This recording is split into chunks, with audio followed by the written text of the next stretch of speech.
आज हम लोग क्लास 12 के अध्याय 6 सरल परिपथ का नेक्स्ट टॉपिक पढ़ेंगे। इसके पहले हमने सेल के आंतरिक प्रतिरोध तक पढ़ लिया था।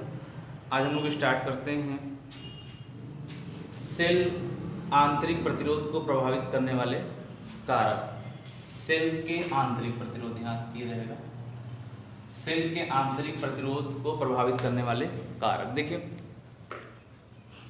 जैसे एक एग्जाम्पल के तौर पर हमने एक सेल बनाया हुआ है, दो इलेक्ट्रोड कैथोड एनोड करके, ये वैद्युत अपघट्य है, ये जो लाइनें खड़ी है इलेक्ट्रोड हम कह सकते हैं, और ये वैद्युत अपघट्य पदार्थ आप पढ़े हुए हैं। अब सेल के आंतरिक प्रतिरोध, ये अंदर जो है, मतलब जब धारा माइनस से प्लस की ओर चलती है तो वैद्युत अपघट्य पदार्थ उस धारा को रोकने का काम करते हैं, जिससे हम लोग सेल का आंतरिक प्रतिरोध कहते हैं। तो यह सेल का आंतरिक प्रतिरोध किन किन बातों पर निर्भर करता है, और ये इंपॉर्टेंट एग्जाम में आता भी है। तो आप चलिए शुरू करते हैं। सबसे पहले हम लोग पहला, वैद्युत अपघट्य की सांद्रता बढ़ाने पर आंतरिक प्रतिरोध बढ़ जाता है।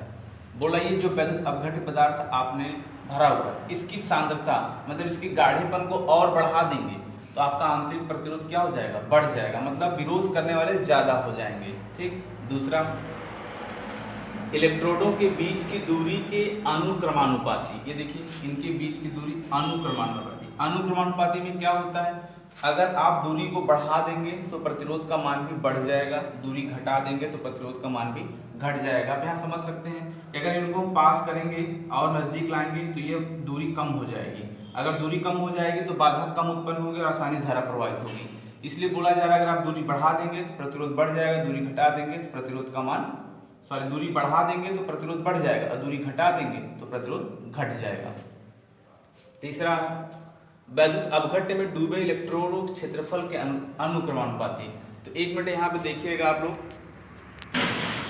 देखिए यहाँ पे वैद्युत अपघट्य में डूबे इलेक्ट्रोडों के क्षेत्रफल के व्युत्क्रमानुपाती होता है। मीन्स व्युत्क्रम का मतलब अगर एक बढ़ेगा दूसरा घटेगा। अगर आप क्षेत्रफल को बढ़ा देंगे तो आंतरिक प्रतिरोध घट जाएगा, अगर क्षेत्रफल घटा देंगे तो आंतरिक प्रतिरोध बढ़ जाएगा, क्योंकि ये व्युत्क्रमानुपाती होता है। तीसरा, लंबे समय तक इलेक्ट्रोडों को अपघट्य में डुबाए रखने पर आंतरिक प्रतिरोध बढ़ जाता है। कहने का मतलब, जब बैटरी ज़्यादा पुरानी हो जाती है, जब सेल आपका ज़्यादा पुराना हो जाता है, उसका बैकअप कम हो जाता है, तब वहाँ पे यही कंडीशन अप्लाई होता है कि जो ये इलेक्ट्रोड है, ये जो इलेक्ट्रोड है काफ़ी लंबे समय तक इस अपघट्य में डूबे हुए हैं। अगला, अपघट्य के ताप बढ़ाने पर इसकी श्यानता घट जाने के कारण सेल का आंतरिक प्रतिरोध घट जाता है। अब देखिए, आंतरिक प्रतिरोध आपको घटाना है सेल का, तो देखिए बैटरी जो इसके अंदर आप जो सेल के अंदर वैद्युत अपघट्य पदार्थ हैं, उनका अगर ताप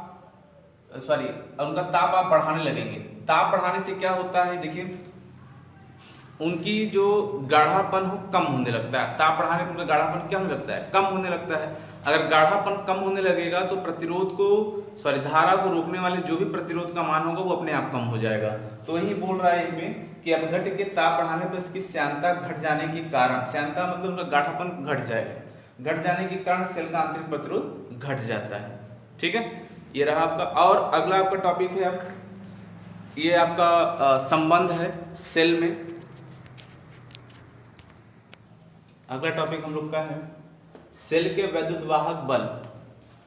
वैद्युत वाहक बल ई होता है आपका टर्मिनल विभवांतर भी आंतरिक प्रतिरोध स्मॉल आर में संबंध, यानी ई भी और आर में आपको संबंध बताना है। तो देखिए, ये जो क्लोज है ये आपको आंतरिक प्रतिरोध स्मॉल आर को प्रदर्शित करता है। अपने इसके पहले मैं आंतरिक प्रतिरोध के बारे में आपको पढ़ा चुका हूँ। और ये कैपिटल आर जो है बाह्य प्रतिरोध को प्रदर्शित करता है। ये आपका कुंजी है और ये अमीटर है, और इसके बीच का विभवांतर जो आप टर्मिनल बोले हैं, दो टर्मिनल के बीच, एक ये और ये, इसके बीच का विभवांतर भी है। ठीक है, अब इसे हमें बायन्यूमेरिकल सॉल्व करना है कि ई भी और आर में क्या संबंध होगा। तो पहले आपको थोड़ा सा स्टेटमेंट लिखना होता है, तो आप स्टेटमेंट लिखेंगे, सेल का वैद्युत वाहक बल, ये तो आप हेडिंग हो गया, इसकी इसमें लिखेंगे, यदि एक सेल जिसका वैद्युत वाहक बल ई, आंतरिक प्रतिरोध आर है, तो परिपथ में जिसमें लगाए गए परिपथ में जिसका वाय प्रतिरोध आर है। ठीक है, अब उसके बाद सबसे पहले हम कुल प्रतिरोध की बात करते हैं। कुल प्रतिरोध, तो देखिए ये दोनों श्रेणी क्रम में जुड़े हैं, R प्लस कैपिटल R, ये आपका कुल प्रतिरोध हो गया। फिर अप्रतिरोध के बाद इसमें धारा प्रवाहित हो रही है, परिपथ में धारा,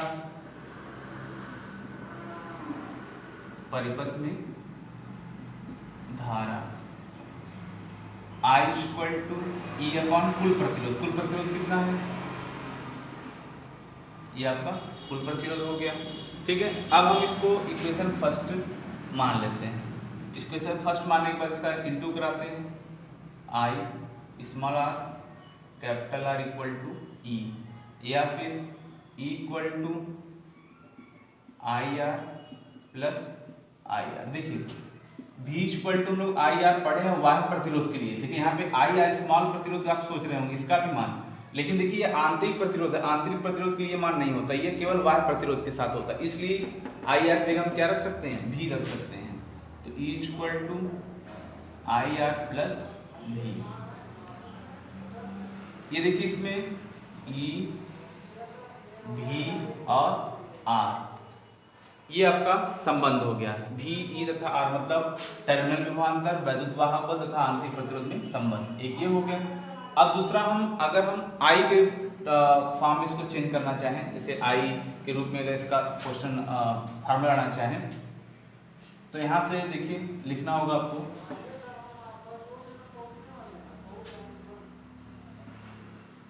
समीकरण 1 से, एक क्या है आपका I equal to E upon V small r plus capital R। ठीक है, तो यहाँ से फार्मूला I इक्वल टू क्या लिख सकते थे, I equal to V by R, तो यहाँ पे आप लिख दीजिए V by R equal to E R plus R, ऐसे कर सकते हैं हम लोग। अब उसके बाद इंटू करा देंगे V R plus R E और R। देखिए अब इसी के सारे अगर हम लोग आगे बढ़ते चले जाएंगे तो आपको वैल्यू कुछ न कुछ प्राप्त जरूर हो जाएगी। ठीक है, अब यहाँ से अगर हम लोग सॉल्व करते हैं कि R plus small r equal to E R upon में V, अब आपको देखना है इसमें कौन किसके इक्वल होता है। अगर नहीं हो पाता है कोई बात नहीं, हम आंतरिक प्रतिरोध स्मॉल r निकालना चाहते हैं तो r को यहाँ रहने देंगे, E R अपॉन में V माइनस R, अगर हम कैपिटल R को बाहर भी कर लिए तो E अपॉन में V माइनस 1, ये आपका आंतरिक प्रतिरोध निकल गया। ठीक है, ये आपका संबंध हो गया। अब देखिए अगला हम लोग जो टॉपिक पढ़ेंगे उसमें सेल को कैसे संयोजन करना है। जैसे हम श्रेणी क्रम समांतर क्रम जानते हैं, उसी प्रकार हमें सेलों का संयोजन। देखिए अगला है आपका टॉपिक वैद्युत सेलों के संयोग। वैद्युत सेलों को कैसे हमें जोड़ना है उसके बारे में जानकारी। देखिए वैद्युत सेल से हमें अल्प परिमाण की वैद्युत धारा प्राप्त होती है। वैद्युत सेल से हमें केवल तुच्छ छोटी धारा प्राप्त होती है। अगर हमें प्रबल धारा प्राप्त करना है तो कई सेलों को जोड़ना पड़ेगा। अब ये जोड़ते समय हमें ध्यान देना है कि जब हम बहुत सारे सेलों को जोड़ देते हैं तो एक बैटरी का निर्माण होता है। ठीक है, सेल को जोड़ने से बैटरी का निर्माण होता है, तो बैटरी बनती है। अब हमें ये बताना है कि हम सेल को कैसे जोड़ें कि हमें ज़्यादा से ज़्यादा धारा प्राप्त हो, ठीक, और वो बैटरी अच्छी हो। तो सबसे पहले अगर हम बात करते हैं तो श्रेणी क्रम की बात करते हैं। देखिए आपका श्रेणी क्रम संयोजन का फिगर पता ही आपको है। इसमें हमने यहाँ n लिखा है, n का मतलब हमने बहुत सारे सेल को जोड़ा हुआ है। हालांकि हमने 3 दिखाया है, बट हम कहेंगे यहाँ पे हमने बहुत सारे सेलों को n सेलों को जोड़ा है, क्योंकि जब हम एक से अधिक सेल को जोड़ते हैं तभी बैटरी तैयार होता है। ठीक है, तो हमने यहाँ बता दिया, हमने n सेल को क्या कर दिया, जोड़ दिया। तो अब थोड़ा सा इसके बारे में जान लेते हैं। सेलों के श्रेणी क्रम संयोजन में एक सेल ऋण ध्रुव, दूसरे सेल के धन ध्रुव, दूसरे सेल का ऋण ध्रुव तीसरे सेल के धन ध्रुव से जोड़ा जाता है, और इसी प्रकार सभी सेलों को जोड़ते चले जाते हैं। ठीक है, और प्रथम सेल और अंतिम सेल के बीच में एक बाह्य प्रतिरोध कैपिटल R जोड़ दिया जाता है। अब देखिए सबसे पहले तो हम कहेंगे इसमें हमने कुल सेल कितने जोड़े हैं, n जोड़े हैं, और प्रत्येक सेल का वैद्युत वाहक बल कितना है, E है। एक सेल का वैद्युत वाहक बल E है। और आंतरिक प्रतिरोध कितना है, R है। अब सेलों के कुल वैद्युत वाहक बल आपको बताना है। जैसे हमने कह दिया सेलों के कुल वैद्युत वाहक बल, ठीक है। तो एक सेल में कितना वैद्युत वाहक बल है, ई हमारे पास n सेल है, तो मिला कितना हो गया, NE। इतने सारे वैद्युत वाहक बल हो गए। अब इसी प्रकार हमें आंतरिक प्रतिरोध भी निकालना होगा कि सेलों का कुल वैद्युत आंतरिक प्रतिरोध क्या होगा, या प्रत्येक सेल का आंतरिक प्रतिरोध निकाल लीजिए। इसमें कितने हैं आपके पूरे, कुल आंतरिक प्रतिरोध निकाल लीजिए। नीचे लिख के कि सेलों के कुल आंतरिक प्रतिरोध। अगर हम आंतरिक प्रतिरोध की बात करेंगे तो वह भी NR ही होगा, क्योंकि इसमें देखिए N सेल है, N वैद्युत वाहक बल है, तो N आंतरिक प्रतिरोध भी हो जाएगा। अब उसके बाद देखिए ये तो कुल आंतरिक, अब ये है आंतरिक और एक बाह्य, अगर इनको जोड़ा जाए तो ये आपके श्रेणी क्रम में जुड़े ही हैं, तो इनको लिखा जाएगा परिपथ का कुल प्रतिरोध।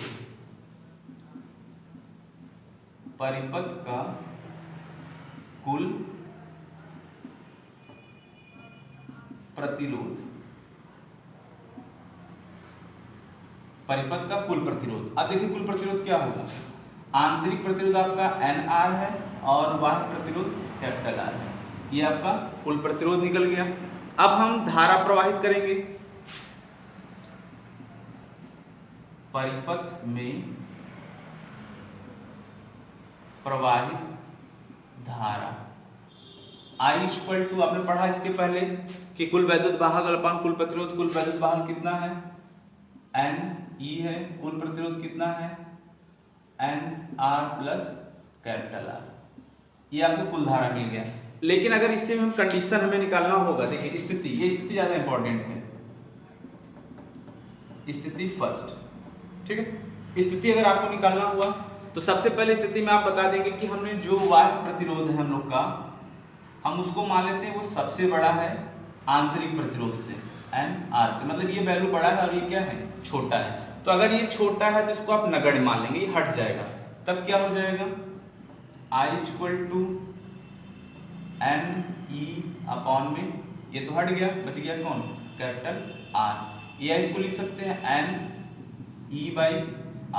तो आप ध्यान दीजिए N का क्या मतलब हुआ, जितने सेल हैं, जितने सेलों को आपने जोड़ा हुआ है, सबके बराबर हमें ऊर्जा प्राप्त होगी, सबके बराबर धारा प्राप्त होगी N गुना, ठीक है। मतलब हम जितना सेल लगाए होंगे उतने की पूरी धारा हमें प्राप्त होगी। क्लियर हुआ। अगर हम दूसरा केस ले लें, स्थिति 2, अब हम यहाँ पे R को बहुत छोटा कर देते हैं, NR को बड़ा कर देते हैं, मतलब आंतरिक प्रतिरोध को बड़ा कर देते हैं। तब देखिए ये नगण्य हो जाएगा R आपका, तो I equal to NE upon में, देखिए ये छूट गया, बचा NR, N से N कैंसिल, E/R का मतलब आप समझ रहे हैं, केवल एक बैटरी की धारा प्राप्त हुई। अब आप सोचिए आपने बहुत सारे सेलों को जोड़ दिया, ठीक है, बहुत सारे सेलों को जोड़ के, और जब आप धारा ले रहे हैं केवल एक सेल के बराबर आ रही है, तो क्या मतलब रहा। तो हम ऐसा करें कि हम जितने भी सेल जोड़े हमें सबकी ऊर्जा मिल जाए, तो उस समय हमें एक विशेष ध्यान देना पड़ेगा कि हम इस परिपथ को ऐसा जोड़ें कि बाह्य प्रतिरोध का मान आंतरिक प्रतिरोध से बहुत बड़ा रहे। ये बड़ा रहेगा तभी हमें पूरे सेल की ऊर्जा प्राप्त होगी। लेकिन अगर हम बाह्य प्रतिरोध का मान सबसे छोटा करके आंतरिक प्रतिरोध का मान बड़ा कर दिए तो केवल हमें एक सेल के बराबर ऊर्जा प्राप्त होगी, ठीक है। तो ये श्रेणी क्रम का रहा, इसके नीचे आप लिख लीजिएगा कि हमें क्या करना है। अगर R का मान बड़ा रहा, मतलब बाह्य प्रतिरोध बड़ा रहा, तब हमें पूरे सेल की एनर्जी प्राप्त होती है। लेकिन अगर हमें आंतरिक प्रतिरोध को अगर हमने बड़ा कर दिया तो केवल हमें एक सेल के बराबर ऊर्जा मिलेगी, जिसमें हमें ये जोड़ना संभव नहीं है, या हम इसको नहीं जोड़ेंगे। हम जब भी जोड़ेंगे तो ऐसे ही जोड़ेंगे कि बाह्य प्रतिरोध का मान बड़ा रहे और पूरे सेल की धारा हमें प्राप्त हो, ठीक है। अब दूसरा आपको पढ़ना है इसमें समांतर क्रम। तो उसको हम समांतर क्रम को आपको अगले वीडियो में भेजते हैं। तब तक आप इतना तैयार करिए। धन्यवाद।